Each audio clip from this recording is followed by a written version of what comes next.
السلام علیکم ورحمۃ اللہ وبرکاتہ۔ ناظرین کرام، امیر المؤمنین حضرت علی رضی اللہ تعالی عنہ نے فرمایا، اپنی بیوی کو 3 جگہوں پر کبھی اکیلا مت چھوڑنا۔ اگر کوئی شخص ان 3 جگہوں پر اپنی بیوی کو اکیلا چھوڑ دے گا تو وہ بعد میں بہت پچھتائے گا۔ ناظرین کرام، ایک مرتبہ ایک شخص امیر المؤمنین حضرت علی رضی اللہ تعالی عنہ کی خدمت اقدس میں اپنی بیوی کے ساتھ حاضر ہوا اور اس نے عرض کی، اے امیر المؤمنین، یہ میری بیوی ہے اور یہ مجھ سے محبت نہیں کرتی اور میری کوئی بات بھی نہیں مانتی۔ اس کو میں جو حکم دیتا ہوں یہ اس کو تسلیم نہیں کرتی۔ اے امیر المؤمنین، ایسا کیوں ہوتا ہے؟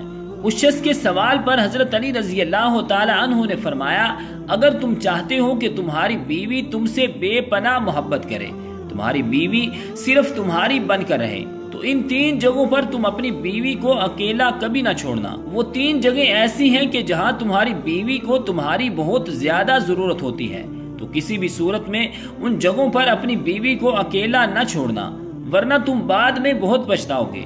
یہ سن کر اس شخص نے عرض کی، اے امیر المؤمنین، وہ کون سی 3 جگہیں ہیں جہاں پر بیوی کو اکیلا نہیں چھوڑنا چاہیے؟ تو حضرت علی رضی اللہ تعالی عنہ نے فرمایا، پہلے نمبر پر بیماری کی حالت میں اپنی بیوی کو اکیلا نہ چھوڑنا، کیونکہ جب بیوی بیمار ہوتی ہے تو اسے سب سے زیادہ اپنے شوہر کی توجہ کی ضرورت ہوتی ہے۔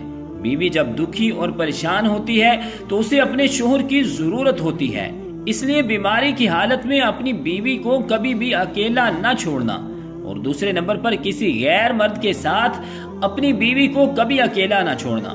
ہمیشہ یہ بات ذہن میں رکھنا کہ کبھی کسی غیر مرد کے ساتھ اپنی بیوی کو اکیلا نہ چھوڑنا، ورنہ تم بعد میں بہت پچھتاؤ گے، کیونکہ میں نے رسول اللہ صلی اللہ علیہ وآلہ وسلم سے سنا ہے کہ جب ایک غیر مرد اور غیر عورت تنہائی میں ملتے ہیں تو ان کے بیچ میں تیسرا شیطان ہوتا ہے، اور آپ کو معلوم ہے کہ شیطان انسان کو ہر برا کام کرنے کے لیے اکساتا رہتا ہے۔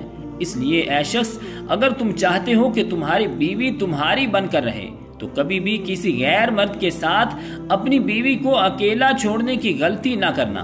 اور تیسرے نمبر پر اپنی بیوی کی عزت بڑھانے میں کبھی دیر نہ کرنا، کیونکہ جب ساتھ دینے والا عورت کا مجازی خدا اس کے گھر والوں کے سامنے اس کی عزت بڑھاتا ہے تو وہ عورت خود کو دنیا کی خوش قسمت ترین عورت تصور کرتی ہے۔